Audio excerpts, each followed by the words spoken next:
Allora, rieccoci in studio. Prima di dare nuovamente il giro, volevo sentire anche il contributo del sindaco di Padova, Giordani. Vediamo insieme l'intervista. Sono stato tardi a votare 9, 9 e mezza, 21, 21:30. Io ci ho riflettuto molto sulla logica. Sono stato tardi a votare 9, 9 e mezza, 21, 21:30. Io ci ho riflettuto molto sulla logica. Il desiderio di autonomia ce l'ha ogni regione e penso che sia giusta. Deve essere concepita però nell'ambito della Costituzione, cosa molto importante. Deve essere fatta con intelligenza, non deve essere un motivo per fare anticipare la campagna politica. Io penso che il governatore, che è una persona intelligente, troverà sicuramente modo a questo punto di interloquire col governo perché è logico che avere più autonomia, lo ripeto, nell'ambito della Costituzione. Ci sono anche altre regioni che stanno facendo la stessa cosa, l'Emilia Romagna ad esempio. Non deve diventare un motivo, un'anticipazione politica, ma deve essere veramente una voglia di autonomia ponderata nel rispetto delle altre regioni. D'altronde il Veneto è una delle regioni d'eccellenza ed è giusto, anche, penso che sia un aiuto anche per le altre regioni che imparino a gestire tipo la sanità come la sta gestendo il Veneto. Avvocato Morosi, nell'ambito della Costituzione, e qui entriamo nella questione più strettamente giuridica, tecnica, però spiegandolo in modo molto semplice e anche succinto. Può un governatore di una regione andare a chiedere, quindi osare far sognare fino ad arrivare a proporre uno statuto speciale? Perché qua si tocca la Costituzione, entriamo in materia difficile. Credo che questa sia una scelta tattica. Sì, no, infatti il tatticismo l'abbiamo colto, già detto per prima, forza, e quindi politicamente è comprensibile, e da Veneto avvallata in pieno, quindi è così che si fa. Ma da avvocato, che senso sta? Ci sono i margini? Ci sono tutti i margini, perché la Costituzione, allorché l'articolo 116 dice che possono essere attribuite ulteriori forme e condizioni particolari di autonomia alle regioni che hanno i requisiti, quando ci dicono abbassate la pretesa, dovrebbero dirci, come accennavo all'inizio, ma io non ne ho titolo? Cioè, che cosa mi manca per non vedermi attribuite ulteriori forme e condizioni particolari di autonomia? Questa è la domanda. Ma oltre alla alla domanda che sottende però a un altro aspetto, è che lo Stato non è nelle condizioni politiche e soprattutto non è nelle condizioni di cassa per lasciare al Veneto una parte di quelle risorse che sono indispensabili per autogovernare quelle materie, per gestire in proprio quelle materie, perché non è che si chiede, come taluno incautamente ha detto, soldi allo Stato, no. Tu Stato spendi per certe materie tot di denaro, quelli evidentemente se mi tengo la spesa mi lascerai anche se mi tengo la competenza, e le risorse, con la prospettiva assai seria, io dico quasi certa, che noi in Veneto riusciremo ad amministrare meglio, come nelle materie già gestite a livello regionale abbiamo dato ampiamente prova. Quindi la trattativa è estremamente delicata e pericolosa per l'ente centrale, come lo chiamo io, perché come si fa a dire che il Veneto, con tutto il rispetto dei molisani, se fosse la regione Molise, che è 700.000 persone, quante sono circa, che chiede tutte e 23 le competenze, probabilmente il governo centrale avrebbe anche ragione di dolersi, o altre regioni che hanno dimostrato di aver gestito pessimamente le materie già di loro competenza. Ma il Veneto come si può rispondere in questi termini? Ecco, io su questo, la sentenza della Corte Costituzionale, io c'ero. Esatto, lo so, quello glielo chiedo, che aveva autorizzato il referendum, era stata esplicita su due aspetti. Non si può prescindere dall'unità e indivisibilità della Repubblica. In qualche modo si andrebbe ad intaccare o iniziare ad intaccare, questo poi ci collega tutto a un discorso ben più ampio di questo, e aprire la porta ad altre richieste, perché ce ne sono altre regioni che in realtà stanno lavorando. Allora, non c'è alcun dubbio, altrimenti la Corte Costituzionale con la sentenza 118 del 2015 non avrebbe autorizzato sto referendum. Non c'è alcun dubbio che non tocca quelli che sono i perimetri del dettato costituzionale, come dice la sentenza, quindi tranquilli, ha detto lasciateglielo fare. La Corte ha valutato l'aspetto tecnico, ma non ha valutato, e non era sua competenza, il dirompente valore politico di questa iniziativa, perché io sottolineo ancora questo aspetto, è dirompente, perché un popolo il popolo veneto per la prima volta dal 22 ottobre 1866 è andato a votare da solo rispetto al resto, a parte Lombardia che è una storia a sé stante. E quindi ha diritto di vedersi riconosciute, ma in tempi brevi, tutte e 23 le competenze, perché è in grado di gestirle, in grado perché ne ha le risorse, in grado perché ne ha le competenze, in grado perché ne ha l'organizzazione. Sarebbe un'offesa per il popolo veneto sentirsi dire ma ti do 4 o 5 materie, le vado a proporre al Molise, alla Calabria, a chi evidentemente non è in grado di gestire nulla, che forse quelli potrebbero essere anche commissariati o abolite le regioni addirittura. Ma la storia del Veneto è una storia diversa, è una storia di identità. Ecco, lei torna sull'argomento identitario. Una storia di valori identitari ma anche di valori di cassa, tanto per essere chiari. Abbiamo entrambi. E la partecipazione rispetto alla Lombardia è una controprova, se serviva una controprova. La gioia trasversale che si è avvertita domenica nei seggi e che si avverte oggi e non è stata recepita da roba. Quindi tecnicamente, se vuole entriamo nei dettagli, ma per me, per esempio, diventerebbero strategiche proprio le 3 competenze che sono attualmente appartenenti, appannaggio dello Stato, quelli sulla giustizia e le norme processuali del giudice di pace. Ma venga con me domani in tribunale, anzi domani no, sono in tribunale, un altro giorno davanti al giudice di pace, a vedere in che condizioni è la giustizia. Il Veneto potrebbe dare un segnale al resto d'Italia di come si gestisce la prima fase, quella più semplice, quella più diffusa peraltro, quella che interessa i cittadini più semplici, non le grandi imprese, che è quella del giudice di pace. Ripeto, giurisdizione e norme processuali, cioè vuol dire, fermo restando il codice penale, per esempio, il codice civile e il codice amministrativo, perché entrambi, in tutti e 3 i settori, e la lettera L si riferisce, potremmo avere una giustizia del giudice di pace veneta. Guardi che è una cosa rivoluzionaria questa. Sì. Questa sarebbe una qualche elemento di prova di federalismo, per esempio, se si vuole fare. Io dubito. Ecco, lei me ne ha 3, detto giustizia, c'è la difesa. Giustizia, ambiente e istruzione, queste sono le 3 di competenza statale. Che lei dice potrebbero essere. No, è previsto, certo. È previsto. Il referendum, quando si riferisce al 116 e 117, si riferisce alle 20 che sono già materie concorrenti, più 3 che sono attualmente di esclusiva competenza dello Stato ma che possono entrare in questo novero di trattativa. E quindi bene fa la Regione, ma deve essere fortissima la pretesa e devono chiedere, tu mi devi dire non trattiamo le 4 o 5 competenze che non servono a nulla, cioè fingere all'italiana, mi devi dire dove non ho le competenze per organizzarmi queste materie. Questo è il punto. Rizzato.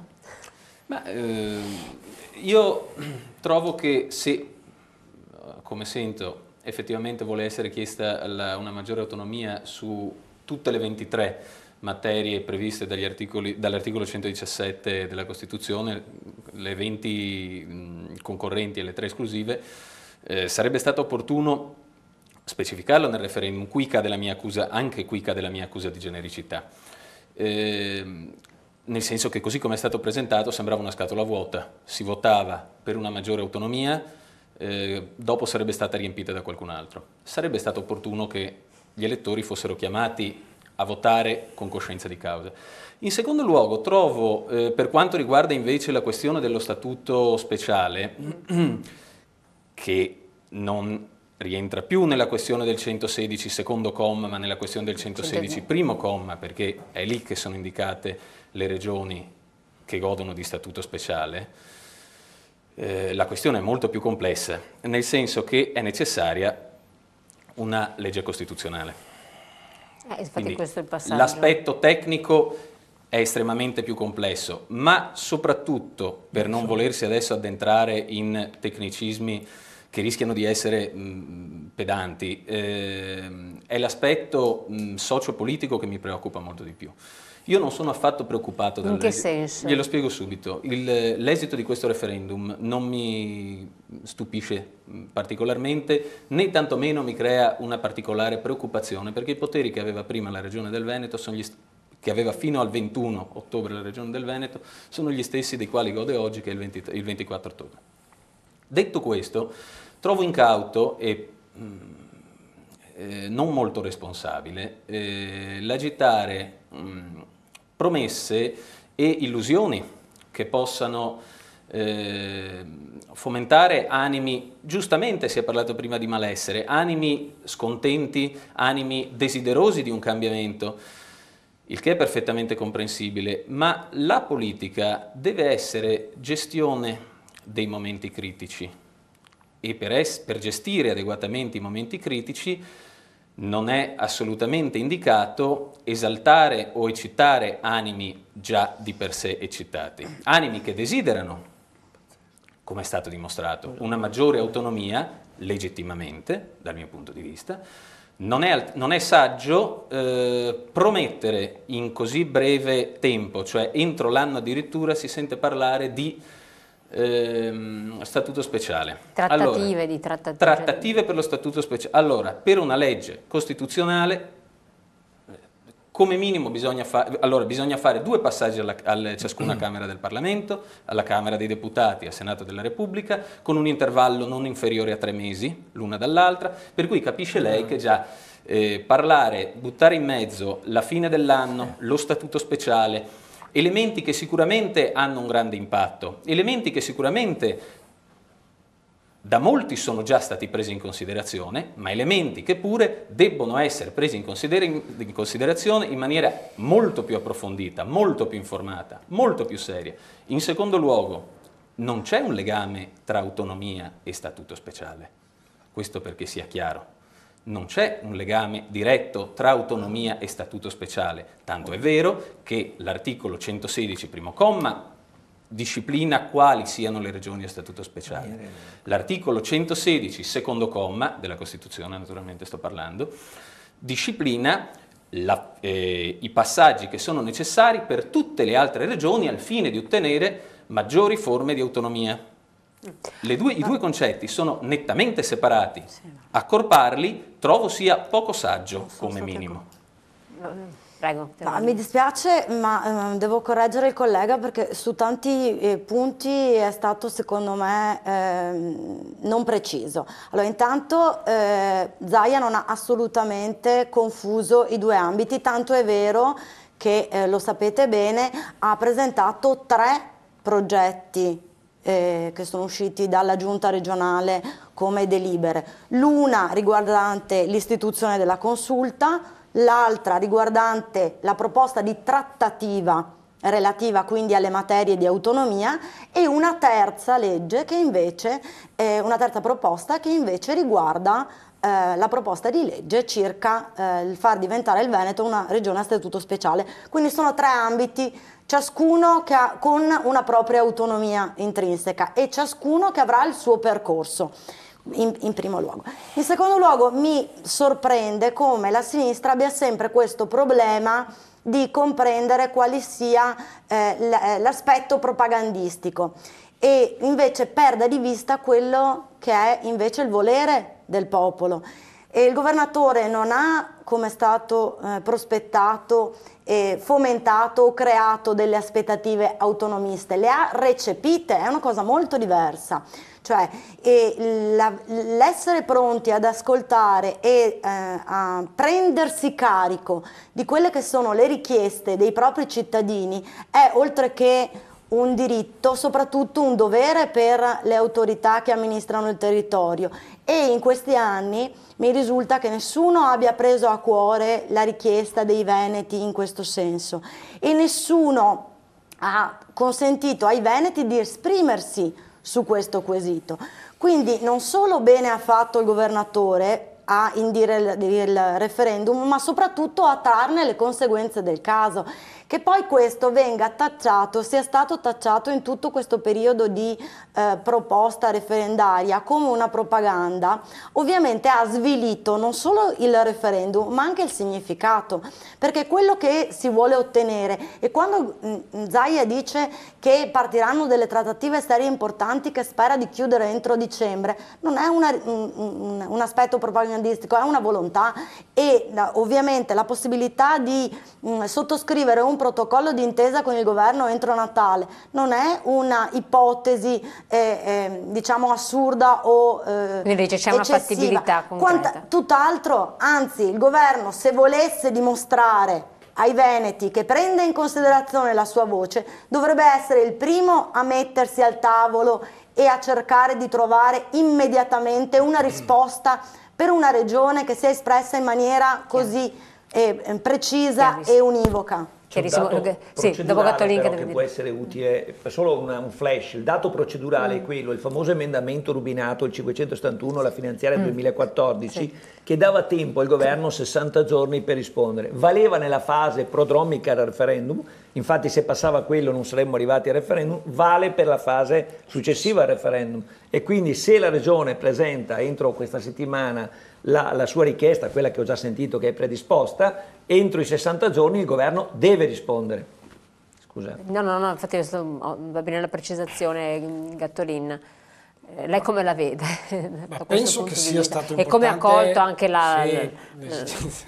No, diciamo che è stato importante fare un referendum, è una decisione molto importante, una proposta molto importante, il Presidente di una regione deve andare con il consenso dei cittadini di questo territorio. Quindi lei dice è servito a rimarcare un po'... È servito a rimarcare e forse anche a dar voce, anche maggior attenzione ai cittadini rispetto alle istanze che queste propongono in più ormai da anni.